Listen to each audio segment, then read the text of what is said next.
Hi viewers, welcome to our channel. ప్రస్తుతం మనతో పాటు టీడీపీ స్పోక్స్ పర్సన్ సూర్యదేవ లత గారు ఉన్నారు. వారితో ఒకసారి మాట్లాడదాం. మేడం నమస్కారం. మేడం నమస్తే. మేడం పెన్షన్స్ ఇచ్చే కార్యక్రమం ఏదైతే ఉందో అది వాలంటీర్లు చేయకూడదు అని చెప్పేసి దాన్ని ఆపేయడం చూస్తున్నాం. సో ఇప్పుడు ప్రభుత్వ అధికారులు ఈ పెన్షన్స్ ఇస్తారు. అయితే ఇప్పుడు దీనివల్ల కొద్దిగా లేట్ అవుతుంది. ఈ పెన్షన్స్ ఈ కార్యక్రమం అయితే ఏదైతుందో అది కాస్త నిలిచిపోయింది. అయితే దీన్ని వైసీపీ క్యాష్ చేసుకోవాలని చూస్తుంది. టీడీపీ వల్లే పెన్షన్స్ ఆగిపోయాయని చెప్పేసి వాళ్ళు ఆరోపించడం చూస్తున్నాం. మరి దీన్ని ఏ విధంగా చూడొచ్చు అంటారు? వాలంటరీ వ్యవస్థ ఎలా పనిచేస్తుందో గతం నుంచి మనం చూస్తూనే ఉన్నాం.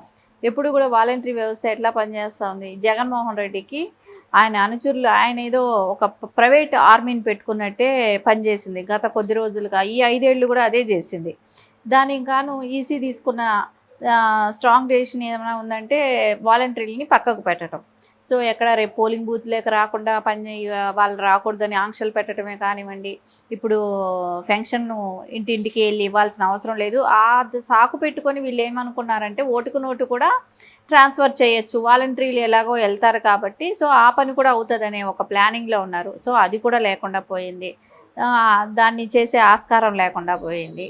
వాలంటీర్లను పూర్తిగా పక్కన పెట్టేటప్పటికి దీన్ని ఎలా మనం సింపతి క్రియేట్ చేసుకోవాలి, సో అపోజిషన్ పార్టీ మీద ఏ రకమైన నింద మనం నెట్టాలి అని. ఎందుకంటే అక్కడ ఖజానాలో ఏమీ లేదు, అప్పు చేయాలి, అప్పు చేయడానికి ఇప్పుడు ఆపద్ధర్మ సీఎం, అప్పులు వచ్చే పరిస్థితి లేదు. ఇవన్నీ కూడా మనం చూస్తూ ఉంటే కొద్దిగా ఆయనకి ఏమి చేయాలో తోచక ఆపోజిషన్ పార్టీ మీద వాళ్ళకి ఇవ్వటానికి ఇష్టం లేదు. వాళ్ళ మూలాన ఇప్పుడు మీకు పెన్షన్స్ ఆగిపోతున్నాయని ఒక నిందని టీడీపీ వాళ్ళ మీద టీడీపీకి అంటించడానికి చూస్తున్నాడు. కానీ ఇప్పుడు అదే ఆయన ఇవ్వాలనే ఉద్దేశమే ఉంటే గ్రామ వార్డు సచివాలయం వాళ్ళతో సర్వీస్ చేయించవచ్చు, ఇంటింటికి పంపించవచ్చు. అది ఎంత చేస్తే 2 అవర్స్లో పని, ఒక రోజులో 2 అవర్స్లో అయిపోయే పని. అది గ్రామాలకు తెలిసిపోతుంది కదా ఆ గ్రామంలో ఎంతమందికి పెన్షన్ వస్తుంది ఏంటనేది. సో అది చేయలేక ఈ వాలంటీర్లని అడ్డం పెట్టుకొని వాలంటీర్లు అయితేనే ఇస్తే బాగుంటుందనే ఆలోచన ఎందుకుందో తెలియలేదు. మొత్తానికి ఆయన దగ్గర ఖజానాలో డబ్బులు లేని దానికి టీడీపీ మీద ఇలాంటి నిందలు వేయటం, దాన్ని క్యాష్ చేసుకోవాలని చూస్తున్నాడు. సో ఇది అందరికీ కూడా అర్థమవుతుంది కదా. సరే వాలంటీర్లు లేని టైంలో ఎలా నడిచింది అనేది తెలుసు కదా. ఈసీలు కూడా ఇప్పుడు అదే చెప్తున్నారు. సో ఈసీలు కూడా ఈసీ గారు కూడా ఏమన్నారు, సో కలెక్టర్స్కి ఆదేశించారు గ్రామ వార్డు సచివాలయం సిబ్బందితో వాళ్ళకి పెన్షన్ వెళ్ళేటట్టు చూడాలని చెప్పి. సో ఓకే, వాళ్ళు చేయడానికి అయితే ప్రిపేర్ అవుతారు, కానీ డబ్బు ఎక్కడ, సో ఎలా తెచ్చి పంచుతాడు? సో ఇది ఇప్పుడు ఇక్కడ క్వశ్చన్ మార్క్. కానీ దీన్ని నింద ఎట్లా చేయాలి, రివర్స్గా టీడీపీ మీద నింద వేయడానికి ప్రయత్నిస్తున్నాడు. ఆ అవకాశం లేదు, కానీ ఇప్పుడు దానికి డబ్బులు ఎలా తెచ్చి పెడతాడనేదే మనం చూడాల్సిన అంశంగా ఉంది. కానీ ఎలక్షన్స్ టైంలో అంటే ఇప్పుడు టీడీపీ వల్ల ఈ పెన్షన్స్ నిలిచిపోయాయని చెప్పేసి బలంగా వైసీపీ ప్రజల్లోకి పంపించే ప్రయత్నం చేస్తుంది. ఇది ఏమైనా ఎఫెక్ట్ చూపించే ఛాన్స్ ఉందా? ప్రజలకి తెలుస్తుంది కదా. ఇప్పుడు తెలుగుదేశం వాళ్ళు పెన్షన్ ఇవ్వద్దు అని ఎక్కడా చెప్పట్లేదు కదా, వాళ్ళు పెన్షన్ ఇవ్వాలనే చెప్తున్నారు. గ్రామ వార్డు సచివాలయం సిబ్బందితో ఇప్పించండి అని చెప్తున్నారు. అది పెద్ద పని కాదు, 2 అవర్స్లో అయిపోయే పని అని చెప్తున్నారు. కానీ ఏది చెప్పినా కూడా వాళ్ళు వినకుండా ఎంతసేపు కూడా టీడీపీ అడ్డుపడుతుందనే విధంగా తీసుకెళ్లాలని చూస్తున్నారు. దీనిలో టీడీపీ అడ్డుపడే విధానం ఏమీ లేదు కదా, ఇది స్పష్టంగా కనపడుతుంది కదా. మీ దగ్గర డబ్బులు లేక ఖజానా ఖాళీ పెట్టి ఇవన్నీ చేయబట్టి ఇప్పుడు నీకు ఇన్కమ్ అంటే ఏపీలో అభివృద్ధి ఏదైనా ఉంటే ఒక ఇన్కమ్ సోర్స్ ఉంటే ఆ డబ్బులు ఎలాగో వస్తాయి, నువ్వు పంచడానికి ఉంటుంది. నువ్వు ఇప్పుడు ఆపద్ధర్మ సీఎం కాబట్టి నీకు అప్పులు వచ్చే అవకాశం కూడా లేదు. సో ఇప్పుడు ఎలా ఇవ్వాలి? సో ఇవ్వకుండా ఉంటే ఆయనకి మైలేజ్ దెబ్బతింటుంది. ఎందుకంటే ఒక నెల ఒక నెల ఏంటి, రేపు నెల కూడా 13వ తారీఖు ఎలక్షన్స్ అంటే మే 13 అంటే 2 సార్లు 5వ తారీఖుకి లోపలే ఇస్తారు కాబట్టి సో ఈ ఏప్రిల్లో ఇవ్వాలి, మే నెలలో ఇవ్వాలి. సో ఈ 2 నెలలు ఎలా చేస్తాడు అనేది అందరూ కూడా ఆసక్తిగా చూస్తూనే ఉంటారు కదా. ఈ 2 నెలలు ఎలా వాళ్ళకి పెన్షన్ డబ్బులు వెళ్తాయి, సో మనీ ఎట్లా జనరేట్ అవుతుంది, ఏదైనా అభివృద్ధి ఉంటే దానిలో నుంచి వచ్చే తాలూకా డబ్బులు ఇవ్వగలుగుతాడు. ఇప్పుడు జీతాలు ఎలా ఇస్తాడు ఎంప్లాయీస్కి, గవర్నమెంట్ ఎంప్లాయీస్కి, రేపు అదే వాలంటీర్లకైనా ఎలా ఇస్తాడు, వాలంటీర్లకు కూడా శాలరీలు పే చేయాలి, వాళ్ళకంతా ఎలా పే చేస్తాడు? వాళ్ళకి ఎలాగో చెత్త పన్ను వస్తుంది, ఆ చెత్తతోనే వాళ్ళని ఇచ్చేస్తాడు. విలేజ్లో ఇంటికో 50 రూపాయలు వసూలు చేస్తున్నాడు కదా, ఎలాగో చెత్త, ఆ చెత్త పన్ను ఈయనకి సరిపోతుంది వాలంటీర్లకు. కానీ ఈ మిగతావన్నీ ఎలా చేస్తాడు, ఏం చేస్తాడు అనేది ఒకటి చూడాల్సిన అవసరం ఉంది. ఓకే, మేడం వాలంటీర్ల పరిస్థితి ఇప్పుడు చూసుకుంటే చాలామంది రాజీనామాలు చేసి వెళ్ళిపోతున్నారు. ఎలక్షన్స్ డ్యూటీలు కూడా వాళ్ళని దూరంగా ఉంచేశారు. ఫోన్లు తీసేసుకుంటున్నారు. అంటే ఇటువంటి పరిస్థితి వాలంటీర్ వ్యవస్థకు రావడానికి గల కారణాలు ఏంటి మేడం? వాలంటరీ వ్యవస్థ ఎలా అయిందంటే ఒక జగన్మోహన్ రెడ్డికి అనుచరులుగా వాళ్ళు ఒక ఆయన ఏం చెప్తే అది ఫాలో చేయటం, వాళ్ళు డైరెక్ట్ సచివాలయం సిబ్బందితో వాళ్ళ కాంటాక్ట్ ఉండటం, వాళ్ళతో వాట్సాప్ గ్రూపులు క్రియేట్ అవ్వటం, ఇక్కడ ప్రతిదీ ఒక 50 మంది కుటుంబాల్లో ఏం జరుగుతుంది, ఎవరు వీళ్ళ ఓట్ బ్యాంకు, ఎవరు వీళ్ళకి ఓటుగా వేయరు, ఇవన్నీ కూడా వాళ్ళు లిస్ట్ అవుట్ చేసుకోవటం, వాళ్ళ ఓట్లన్నీ తీసేయటం, వీళ్ళ ఫేవరిజం, వీళ్ళకి అనుకూలమైన వాళ్ళకి ఇంకో ఒక ఓటుకి 5-6 ఓట్లు వీళ్ళు యాడ్ చేసి చేయటం, ఒక మనిషి మీద ఒక 5-6 ఓట్లు చేయటం, ఇవన్నీ కూడా వాళ్ళ చేతుల నుంచి అయిన పనులే వాలంటీర్ల వల్ల. సో రేపొద్దున ఇవన్నీ కూడా బయట వస్తున్నాయి. రేపొద్దున ఇప్పుడు వాళ్ళకి ప్రెషర్స్ ఉంటుంది, మీరు వెళ్ళండి, మీరు వెళ్ళి డబ్బులు ఇవ్వండి అని ఉంటుంది. అక్కడికి వెళ్తేనేమో కేసులు పడతాయి.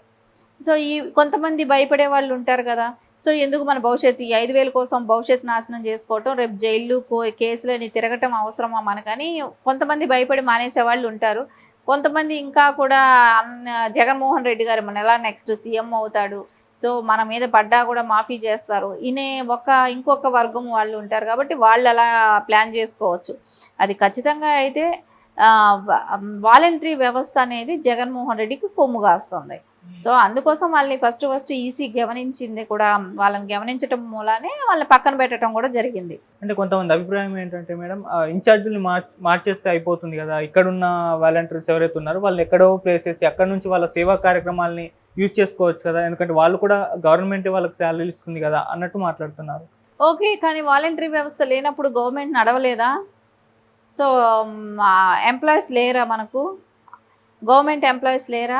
వాళ్ళేగా ఇన్ని సంవత్సరాలు పోలింగ్ దగ్గర అంతా కూర్చున్నది వాళ్ళే కదా, ఓట్ పోల్ చేసింది వాళ్ళే కదా. ఈ రోజు మటుకు వాలంటీర్లు అవసరం వచ్చారా? వాలంటరీ వ్యవస్థ ఎలా కొమ్ముగా వస్తుందనేది ఓపెన్గా అందరికీ తెలిసిన సీక్రెట్ అయినప్పుడు అందరికీ ఓపెన్గా తెలుసు. అది అలా తెలిసిన విషయాన్ని ఇంకెందుకు వాలంటీర్లతో చేయించాల్సిన అవసరం ఏంటి? వాళ్ళ సర్వీస్ అంత ఇంపార్టెంట్ అనుకోవాల్సిన అవసరం ఏంటి? వాళ్ళు రేపు పొద్దున వాళ్ళకి మాకు జాబ్లు ఏంటి ఏదైనా అంటే, రేపు పొద్దున వాళ్ళ విద్యా అర్హతకి తగిన విధంగా రేపు పొద్దున జాబ్స్కి వేరే జాబ్స్కి అప్లై చేసుకుంటే నారా చంద్రబాబు నాయుడు గారు సీఎం అయిన తర్వాత అయినా వాళ్ళకి ఇచ్చే అవకాశాలు ఉంటాయి.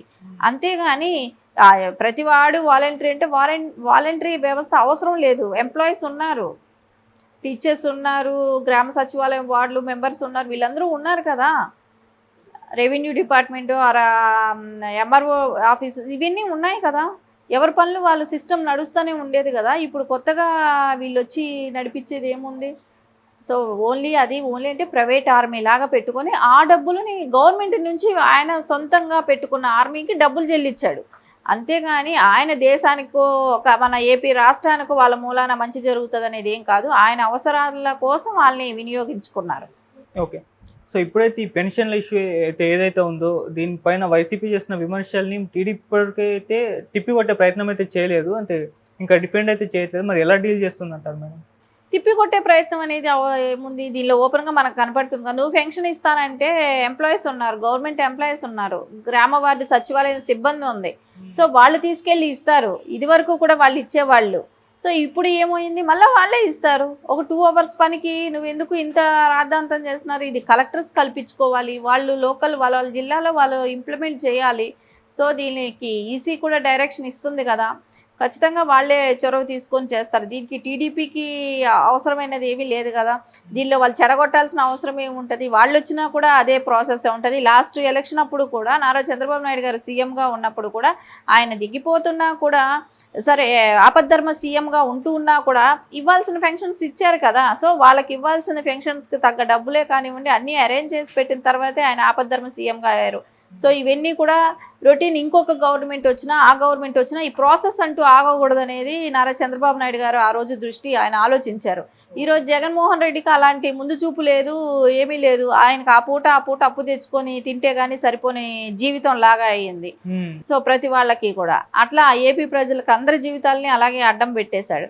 సో ఖచ్చితంగా అయితే ఇది తెలుగుదేశంకి కాదు కానీ ముందు వైసీపీకి మైనస్ అనేది ఖచ్చితంగా కనపడుతుంది.